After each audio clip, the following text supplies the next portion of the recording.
Pemirsa, Kementerian Keuangan mencatat total aset negara per 31 Desember 2024 mencapai 13.692,4 triliun rupiah. Jumlah tersebut itu naik jika dibandingkan dengan 2023 yang sebesar 13.072,8 triliun rupiah.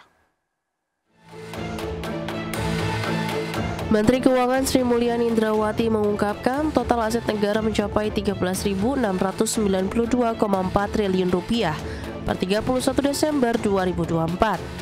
Jumlah tersebut tercatat naik jika dibandingkan tahun 2023 yang sebesar 13.072,8 triliun rupiah.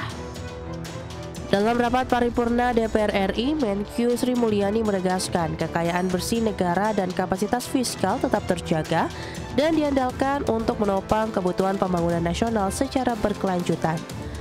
Selain itu, neraca pemerintah mencerminkan posisi keuangan negara yang solid. Neraca pemerintah per 31 Desember 2024 mencerminkan posisi keuangan negara yang solid. Total aset mencapai 13.692,4 triliun rupiah. Posisi kewajiban 10.269 triliun rupiah dan posisi ekuitas 3.424,4 triliun rupiah. Hal ini menggambarkan kekayaan bersih negara dan kapasitas fiskal yang tetap dapat terjaga dan diandalkan untuk menopang kebutuhan pembangunan nasional secara berkelanjutan. Sementara dari sisi operasional, pendapatan yang terkumpul sepanjang tahun 2024 tercatat mencapai 3.115,3 triliun rupiah. Lebih rendah dari beban operasional sebesar 3.353,6 triliun rupiah. Dengan demikian terjadi defisit operasional sebesar 238,3 triliun rupiah. Dari Jakarta, Tim Liputan, IDX Channel. Berikutnya, Badan Pengelola Investasi Danantara akan menerima suntikan dana jumbo. Ya, di mana di bulan Juli ini akan ada tambahan pendanaan baru untuk Danantara senilai 10 miliar dolar Amerika atau sekitar 161 triliun rupiah dari perbankan luar negeri. Presiden Prabowo Subianto meresmikan Wisma Danantara sebagai kantor Badan Pengelola Investasi Danantara. Seremoni potong tumpeng Presiden Prabowo diberikan ke CEO Danantara Rosan Losraini menandai momen peresmian kantor baru Danantara tersebut. Presiden berharap keberadaan kantor baru ini menjadi tonggak penting bagi Danantara untuk semakin tumbuh dan berkembang sebagai lembaga pengelola kekayaan negara yang profesional dan andal. CEO Danantara Rosan Losraini menegaskan hingga saat ini Badan Pengelola Investasi ini mendapatkan kepercayaan sangat luar biasa dari investasi luar negeri.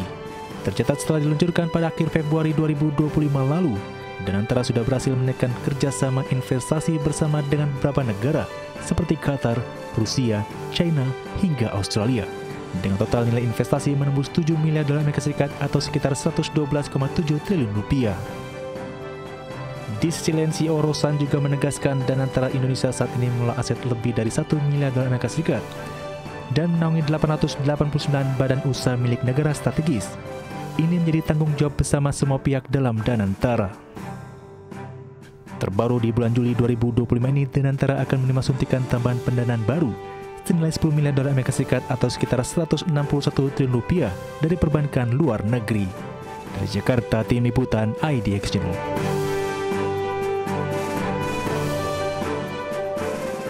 Ya, baik pemirsa, kita akan terlebih dahulu melihat bagaimana posisi dari indeks harga saham gabungan pada pagi hari ini. Kita lihat di layar televisi berikut ini pemirsa, IHSG sejauh ini tampak masih mengalami koreksi tipis 0,29% ke 6.890-an.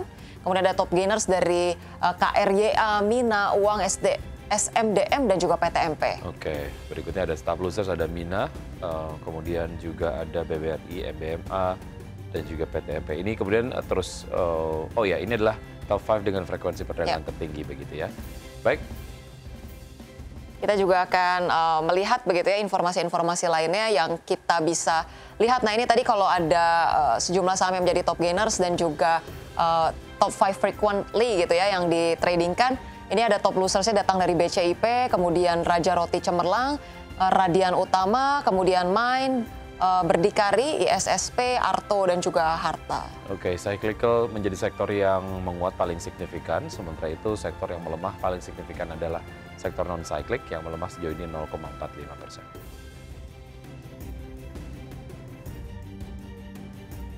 Terima kasih Anda masih bergabung bersama kami. Presiden Prabowo Subianto bertolak ke Arab Saudi. Agenda utamanya adalah untuk membicarakan rencana pembangunan kampung haji dan umroh Indonesia dengan pemerintah Arab Saudi.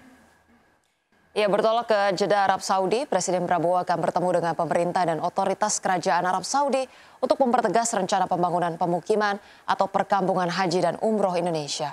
Lokasinya direncanakan dekat dengan Masjidil Haram. Pembangunan perkampungan haji dan umroh ini merupakan langkah penting di mana jumlah jemaah haji dan umroh Indonesia sangat besar setiap tahunnya. Tercatat sebanyak 1,5 juta orang umroh setiap tahun dan lebih dari 220.000 orang menunaikan ibadah haji. Untuk itu sudah saatnya Indonesia memiliki gagasan konstruktif untuk mendukung pelayanan jemaah secara jangka panjang, yakni dengan hadirnya permukiman khusus jemaah haji dan umroh Indonesia. Memang Bapak Presiden sedang berencana untuk membicarakan mengenai perbaikan penanganan haji, termasuk rencana kita untuk